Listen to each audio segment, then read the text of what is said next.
এখানে বৃষ্টি হচ্ছে ক্রমাগত, সে কালকে রাত থেকেই।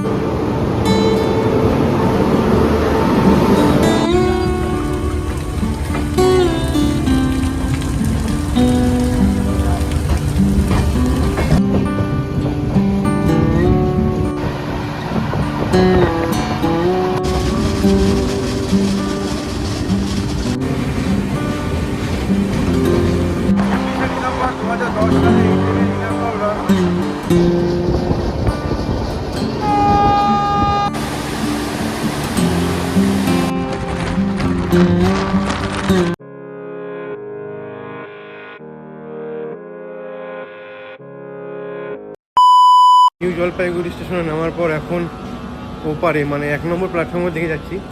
এই 1 নম্বর প্ল্যাটফর্মে এসি ওয়েটিং রুম আছে, ওখানে বেশ কিছুক্ষণ ওয়েট করবো আর কি, একটু রেস্ট নেবো। মোবাইলটা চার্জ দেওয়ার দরকার, একবারে চার্জও দিয়ে নেবো। আর বাইরের থেকে তো মনে হচ্ছিলো ভিতরে অনেকে রয়েছেন, তাও গিয়ে দেখি, একটু ফাঁকা হলে খুব ভালোই হয়। এখানে এসি ওয়েটিং রুমে এসেছি, এসি ওয়েটিং রুমে 5 ঘন্টার জন্য নিলাম, দুজনের 100 টাকা পড়বে। এই যে বিল, ভালোই বেশ এসি ওয়েটিং রুমটা। হ্যালো বন্ধুরা, গুড মর্নিং সবাইকে from new Jalpaiguri railway station. তো সেই রাতে এসেছিলাম, রাতে এসে 5 ঘন্টার মতো এসি ওয়েটিং রুমে ছিলাম। এসি ওয়েটিং রুমে থেকে একটু আগে ফ্রেশ হয়ে তারপর বেরালাম। এখন ওভারব্রিজে আছি, অপেক্ষায় আছি আমাদের কর্মভূমি এক্সপ্রেস কখন আসবে, কারণ এও প্রায় 6 ঘন্টার মতো রিশিডিউল হয়েছে, তারপর ওখান থেকে ছেড়েছে। এখন যা দেখলাম সেবকের কাছাকাছি আছে। তো সকালের চা এখনও খাওয়া হয়নি, সকালে চাটা খাই, কারণ ট্রেন আসতে এখনও প্রায় বেশ খানিকটা দেরি আছে।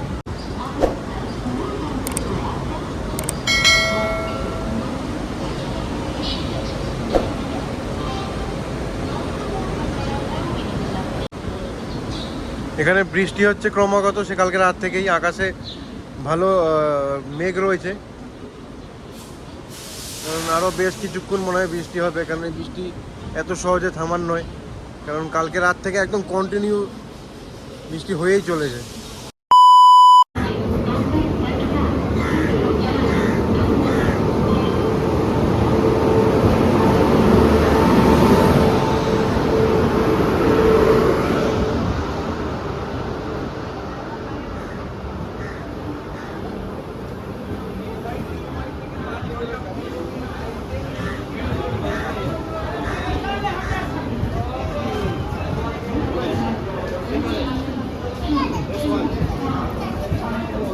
আর এই যে ট্রেন এসে পৌঁছালো, এটা হচ্ছে আমাদের S8 কোচ নাম্বার S8। আর এবার দেখাবো তোমাদের S8 এর ইন্টেরিয়র।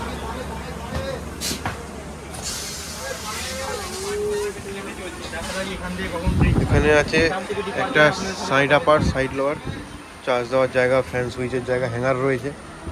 এখানে আপার মিডিল লোয়ার, এদিকেও আপার মিডিল লোয়ার। এখানেও চার্জ দেওয়ার জায়গা রয়েছে, আয়না রয়েছে, লাইটের সুইচ রয়েছে। টোটাল 6 আর 2 8টা সিট। বৃষ্টি একটু থেমেছিল, আবার বাইরে প্রচণ্ড বৃষ্টি শুরু হয়েছে। এখানে নির্ধারিত সময় অনুযায়ী যেটুকু টাইম স্টপেজ দেওয়ার কথা তার থেকে একটু বেশি সময় দাঁড়িয়ে তারপর ট্রেন ছাড়লো, কারণ ট্রেন অলরেডি লেট চলছে।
এটা হচ্ছে শিয়ালদা থেকে নিউ আলিপুরদুয়ার পদাতিক এক্সপ্রেস।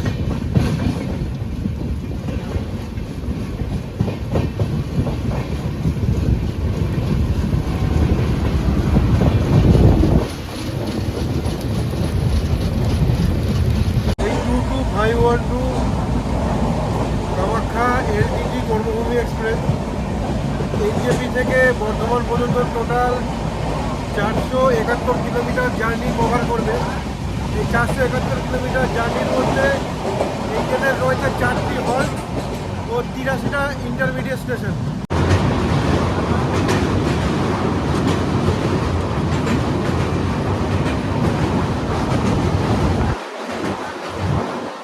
কামাখ্যা থেকে প্রতি শনিবার এই ট্রেনটি ছেড়ে 51 ঘন্টা 30 মিনিট জার্নি করে 2935 কিলোমিটার কভার করে তারপর মহারাষ্ট্রের লোকমান্য তিলক টার্মিনাসে গিয়ে এই ট্রেনটি পৌঁছায়।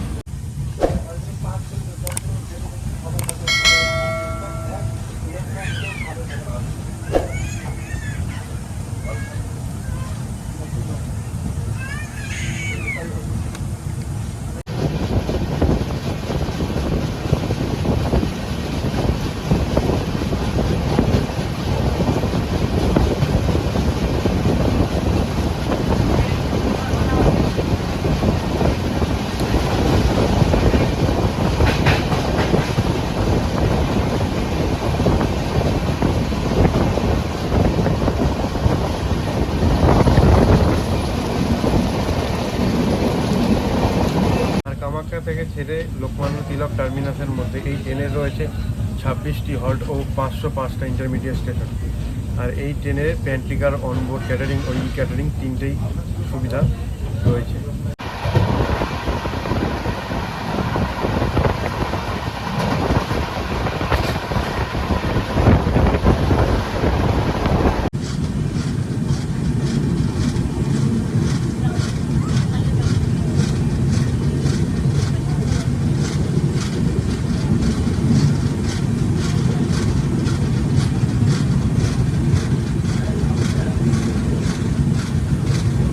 আমাদের এই ট্রেনে এই কোচের বাথরুমের ওখানে একটা ছেলে মানে বিড়ি ধরেছিল।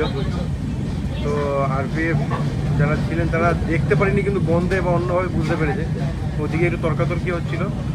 তো যারা ট্রেনে ট্রাভেল করবেন এটা না করার চেষ্টা করবেন, কারণ আরপিএফের চোখে যদি পড়ে যায় বিরাট বড়ভাবে একটা অ্যামাউন্ট ফাইন করতে পারে, বা সঙ্গে ধরে নিয়ে বলতে ওদের রেলের যে লক আপ বা কাস্টাডি আছে সেখানে রাখবে, হ্যারেস করবে, এছাড়া আর কিছুই না। বা হ্যাঁ, শাস্তিও হতে পারে অবশ্যই। আশা করি এইসব একটু এড়িয়ে চলবেন, কোনো রকম অপ্রীতিকর ঘটনা যাতে না ঘটে সেদিকেও খেয়াল রাখবেন। আর এটা আমার ব্যক্তিগত একটা ওপিনিয়ন বলতে পারেন যে এমন কিছু করবেন না যাতে কো প্যাসেঞ্জারের কোনো অসুবিধা হয়।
লোহাবাড়ি রোড স্টেশনকে জংশন এই জন্য বলা হয়, এর একটা লাইন যেমন শিলিগুড়ির দিকে যাচ্ছে ডুয়ার্সের মধ্যে দিয়ে, আর একটা লাইন সোজা চলে যাচ্ছে নিউ জলপাইগুড়ি, নিউ আলিপুরদুয়ার থেকে মেন লাইন হয়ে সোজা গুয়াহাটি।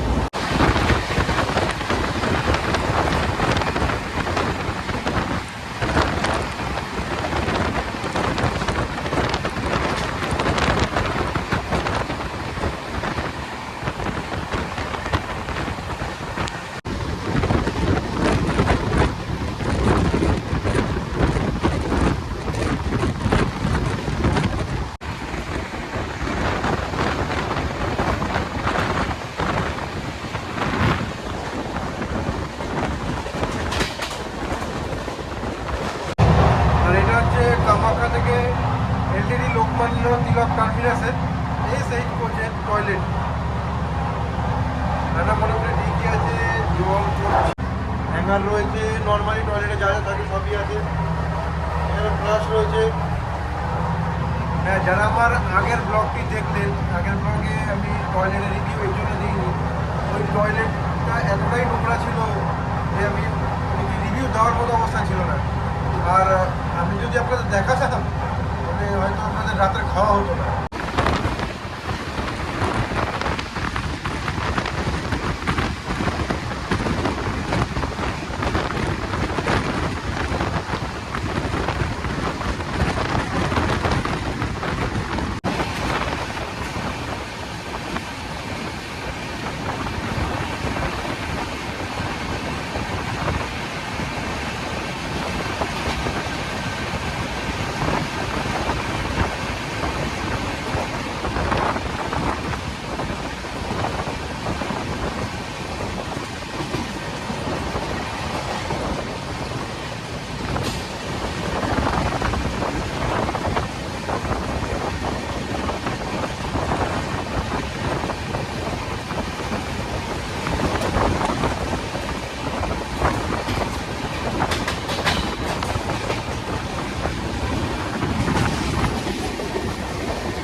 ডিসেম্বর 2010 সালে এই ট্রেনের ইনাগুরাল রান হয়।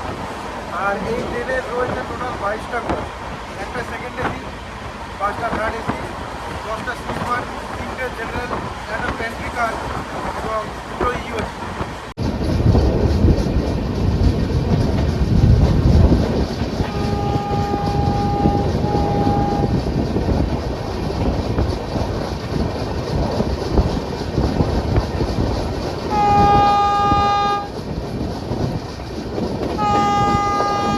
বন্দে ভারত এক্সপ্রেস।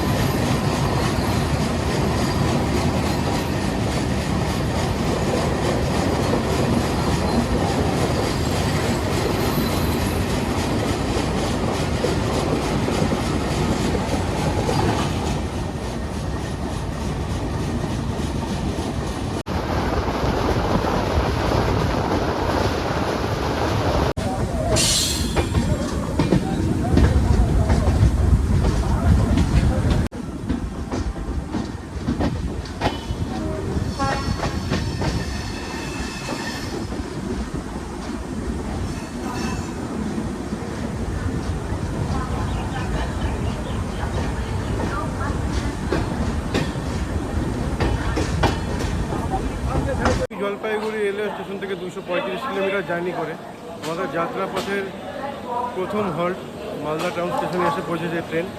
মালদা টাউন স্টেশনে ট্রেনের 10 মিনিটের হল্ট রয়েছে। আর ট্রেন বর্তমানে নির্ধারিত সময় থেকে প্রায় 5.5 ঘন্টা দেরিতে চলছে। আর আপনারা সবাই জানেন যে মালদা কিছুর জন্য বিখ্যাত, এখানে আমের জন্য। যারা অবশ্যই মালদার উপরে জার্নি করবেন তারা এখানে আসবেন, আম খাবেন।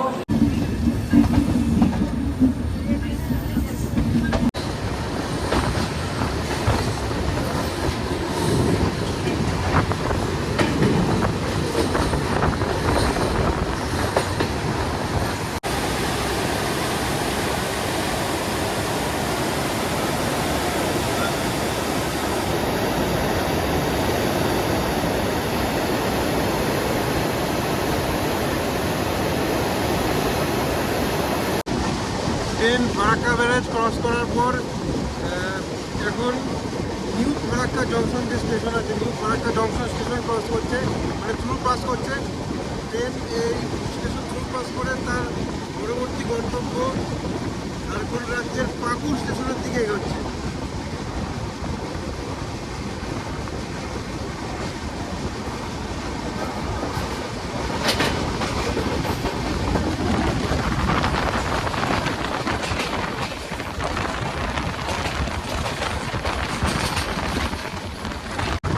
এই লাইনটা চলে আসছে সোজা আজিমগঞ্জ রামপুরহাট হয়ে বর্ধমান, আর এইটা পাকুড় হয়ে রামপুরহাট ঢুকবে এই ট্রেন।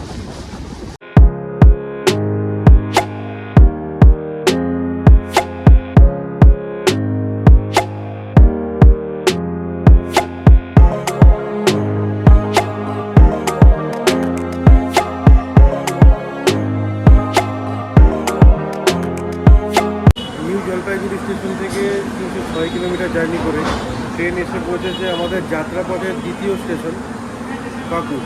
এই পাকুড়ের ট্রেনে 2 মিনিটের স্টপেজ রয়েছে, আর ট্রেন বর্তমানে প্রায় 5 ঘন্টার উপরে এখনও সে লেটেই চলছে। আর পাকুড় ছেড়ে যাওয়ার পর এই ট্রেন রামপুরহাট জংশনে দাঁড়ায়। 2 মিনিটের স্টপেজ দিয়ে ট্রেন এখন পাকুড় স্টেশন ছেড়ে যাচ্ছে, আর পাকুড় স্টেশন ছেড়ে গিয়ে ট্রেন দাঁড়াবে তার গন্তব্যের পরবর্তী স্টেশন রামপুরহাট জংশন। তোমাদের সঙ্গে আবার রামপুরহাট জংশন নেমে কথা হবে।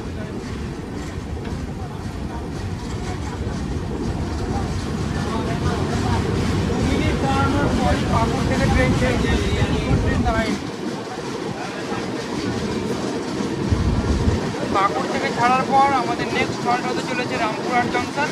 আবার ওখানে আপনাদের সাথে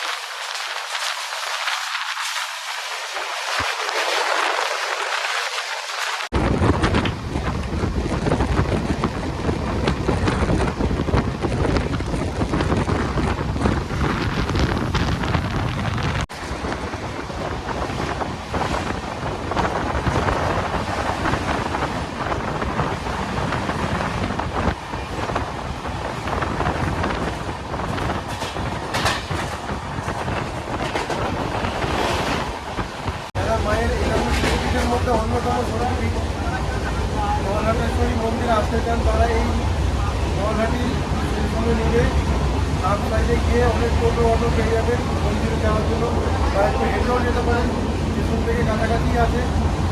আর রামপুরহাট থেকেও যাওয়া যায়, রামপুরহাট থেকে একটু সময়টা বেশি লাগে।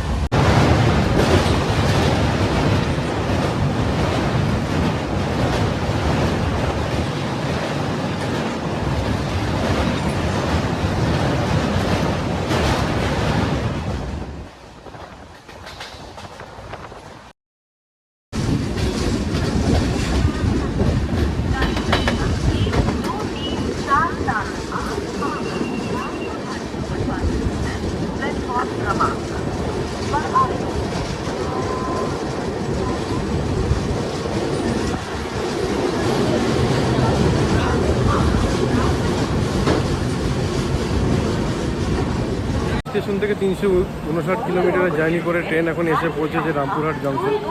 এই রামপুরহাট জংশন স্টেশনে 5 মিনিটের হল্ট রয়েছে। রামপুরহাট ছেড়ে এই ট্রেন দাঁড়াবে তার গন্তব্যের পরবর্তী স্টেশন বোলপুর। গ্রামে ঘুরতে আসতে চাইলে আপনাকে ট্রেন ধরে এই রামপুরহাট জংশনে নামতে হবে। রামপুরহাট জংশন নেমে স্টেশন থেকে বাইরে বেরিয়ে অনেক টোটো অটো গাড়ি পেয়ে যাবেন। তো ধরে একবারে তারাপীঠ মন্দিরের কাছে গিয়ে কোনো হোটেল নিয়ে তারপরে ওখানে থাকতে পারেন, পুজো দিতে পারেন।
419 কিলোমিটার জার্নি করে নিউ জলপাইগুড়ি স্টেশন থেকে ট্রেন এসে পৌঁছালো বোলপুর স্টেশনে। এই বোলপুর স্টেশনের ট্রেনে 2 মিনিটের স্টপেজ রয়েছে, আর ট্রেন নির্ধারিত সময় থেকে প্রায় 5 ঘন্টার কাছাকাছি দেরিতে চলছে। আর যারা শান্তিনিকেতন, সোনাঝুরির হাট বা কঙ্কালীতলা ঘুরতে যেতে যান তারা এই বোলপুর স্টেশনে নামবেন।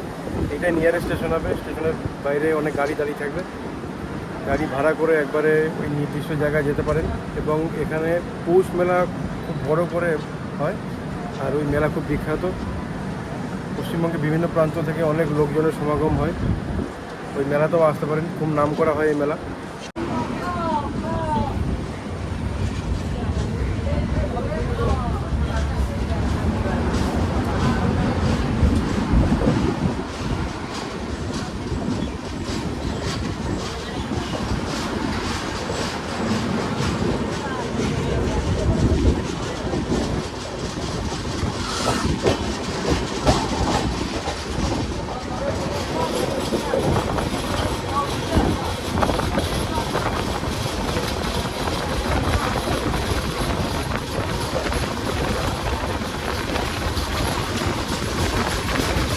ট্রেন বোলপুর স্টেশনে স্টপেজ দেওয়ার পর স্টপেজ দেওয়ার পর তারপরে তার পরবর্তী যে স্টেশন গন্তব্যে বর্ধমান জংশন দিকে গেছে।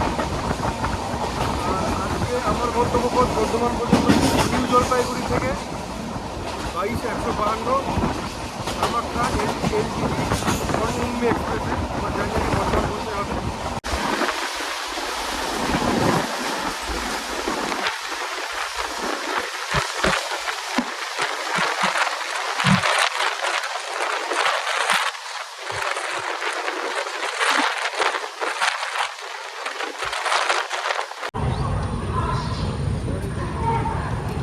ভাই জায়গা থেকে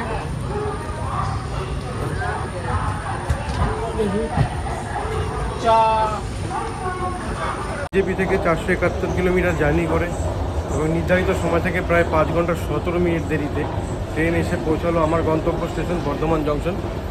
আর এটা ট্রেনের ফুল জার্নির 10তম হল্ট।